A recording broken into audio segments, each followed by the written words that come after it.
Soy Alejandro Bermúdez, director de la agencia católica Sí Prensa, y un lector hacía una consulta importante. Señalaba que en su grupo parroquial alguien había propuesto leer a Leonardo Boff, pero que él, hasta donde entendía, Leonardo Boff era una persona cuya doctrina había sido condenada por la Iglesia. Entonces me pedía comentar un poco sobre Leonardo Boff.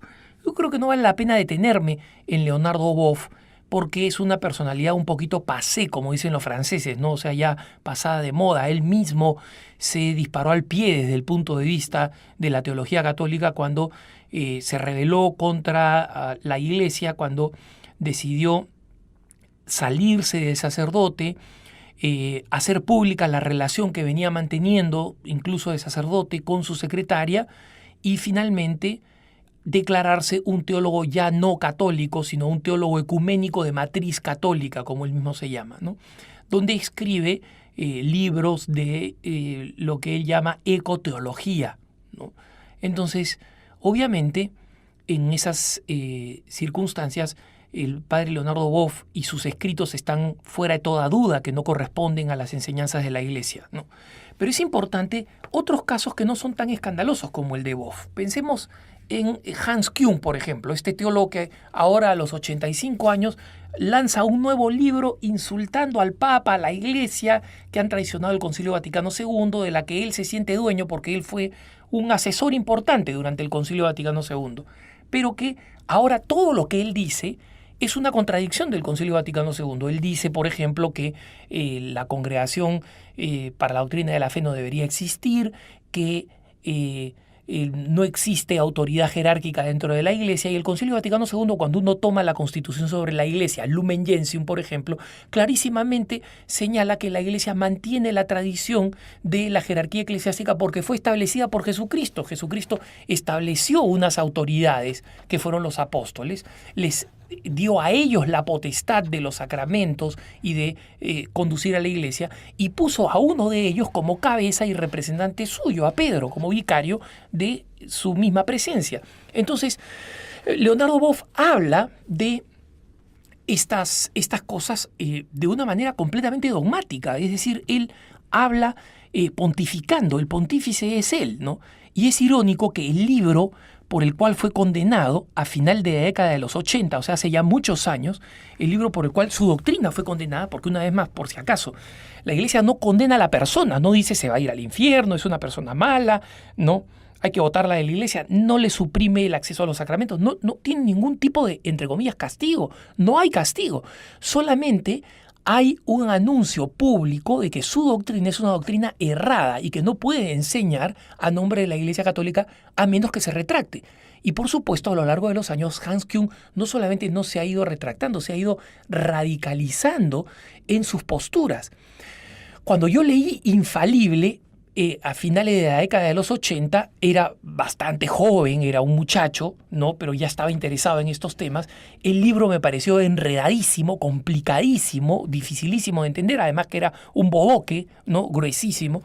Entonces, lo único que me sorprendió es que Hans Küng ventilaba opiniones que eran completamente arbitrarias, personales, porque a él le parecen, y cuestionaba la infalibilidad del Papa en materias de fe, moral y costumbres, pero él hablaba como si el infalible fuera él. Y el libro me pareció completamente descabellado. Bueno, el libro es nada comparado con las posturas que Hans Küng ha venido defendiendo, y últimamente con su último libro, que ustedes ya deben haber oído por ahí, que ha hecho un poco de ruido en la prensa, porque todo el que ataca al Papa inmediatamente recibe prensa y recibe atención, ¿no? Y Hans Küng lo ha hecho una vez más en esta obra. Lo importante es comprender que la razón por la cual la Iglesia declara que un teólogo presenta una doctrina errada es para evitar la confusión y para el bien y la salvación de los fieles. Porque si un fiel desavisado, sin darse cuenta, ¿no? Lee estos textos y dice, bueno, es un sacerdote, es un franciscano, es un jesuita, es un teólogo, enseña a nombre de la Iglesia, ha recibido un título a nombre de la Iglesia, eso es lo que significa ser un teólogo católico. En consecuencia, lo que está diciendo acá debe estar bien. La Congregación para la Doctrina de la Fe toma un texto como quien toma una muestra, digamos, geológica, ¿no?, para establecer el pensamiento doctrinal de un teólogo, sobre todo cuando ese teólogo se va volviendo popular, sus libros se van difundiendo, se van traduciendo, etc. Los examina y después del diálogo, ¿no?, interno y de muchos teólogos que lo discuten, establecen un diálogo con el teólogo que está siendo cuestionado. Una única excepción fue el padre Anthony de Melo, que lamentablemente, cuando los libros del padre Anthony de Melo entraron dentro del radar de la Congregación para la Doctrina de la Fe, el padre Anthony de Melo ya había sido convocado a la casa del padre y había fallecido, ¿no? Pero todos los otros teólogos que han sido de alguna manera condenados en su doctrina por la Iglesia, pensemos en el más reciente, el padre vietnamita que vive en Estados Unidos, el jesuita vietnamita norteamericano Peter Phan, otro jesuita, John Sobrino, ¿no?, el caso de Leonardo Boff, el caso de Gustavo Gutiérrez, que fue examinado también en su momento por la Congregación para la Doctrina de la Fe, el caso del padre Dupuy, que planteaba problemas sobre la identidad religiosa, el srilanqués Tisa Balasuriya. Son algunos de los que me vienen a la memoria para recordar nada más quiénes son estos teólogos, algunos de los teólogos sobre los cuales la Iglesia ha advertido. Ninguno de ellos ha sido condenado a no recibir los sacramentos o a cualquier otra cosa. Simplemente han sido convocados a que corrijan su teología, y algunos teólogos lo han hecho. Y la Congregación para la Doctrina de la Fe ha establecido que estos teólogos que han cambiado de doctrina han hecho de alguna manera un cambio doctrinal importante. Y en este cambio doctrinal importante, su doctrina puede ser considerada segura y puede ser una doctrina considerada todavía aceptable, digamos así, ¿no? Pero es muy importante comprender esta realidad, que la Iglesia lo que hace es advertir, ¿no? La Iglesia advierte de esta realidad para que los católicos estemos avisados de que una doctrina es una doctrina peligrosa, de que una doctrina es una doctrina que puede inducir a error. Lo único que hace es por el bien de los católicos.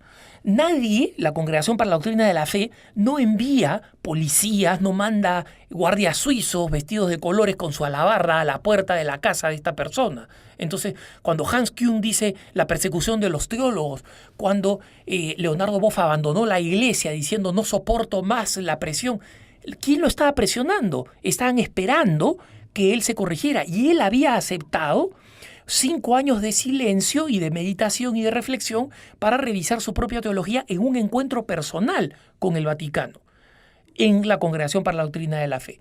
Y por eso es muy importante comprender que esa realidad es una realidad en la que la congregación actúa para el bien de la persona, para que la persona se corrija, y para el bien de los fieles, para que los fieles sepan que esa doctrina no es una doctrina segura, ni sabia, ni buena, y hace las advertencias del caso.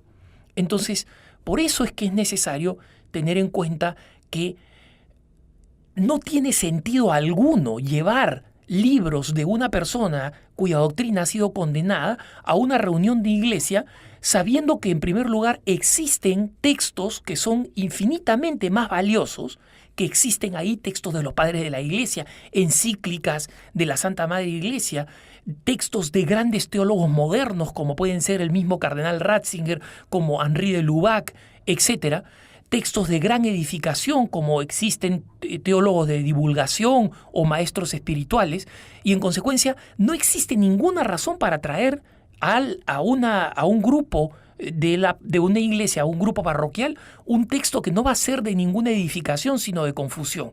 El que hace eso actúa con falta de criterio, con imprudencia o con mala fe. En cualquiera de los dos casos, eso es inaceptable. Y me parece que es muy importante que un católico como el que nos ha escrito se ponga de pie y diga, oye, este texto es inaceptable, esta doctrina ha sido rechazada por la Iglesia y este es un grupo católico. ¿no? Alguien me preguntaba en alguna ocasión si es que la Iglesia iba a condenar a Sai Baba, por ejemplo, este gurú hindú. No, porque la Iglesia reconoce que cada uno tiene derecho a opinar lo que quiera. No va a condenar al Dalai Lama. Condena a aquellos teólogos, y condena además no a la persona, sino a la doctrina de aquellos teólogos que enseñan cosas que van en contra de la doctrina de la Iglesia y que puede producir la confusión. ¿Por qué? Porque son sacerdotes, son teólogos y en consecuencia pueden ser confundidos con personas que están enseñando doctrina verdadera, y por eso es necesaria esa aclaración. Entonces, no existe ningún motivo, insisto, para que los libros de estos teólogos se conviertan en libros de consulta en una comunidad que de verdad quiere crecer en la fe. Quien está llevando esos libros los está llevando por ignorancia o por mala intención. En cualquiera de los dos casos hay que corregirlo y decirle que existe un universo de textos cristianos, desde encíclicas hasta textos de los padres de la Iglesia que viene examinando el mismo Papa Benedicto XVI en sus audiencias, hasta grandes autores espirituales contemporáneos que son suficientes para edificación de una comunidad cristiana. Que tengas un buen día.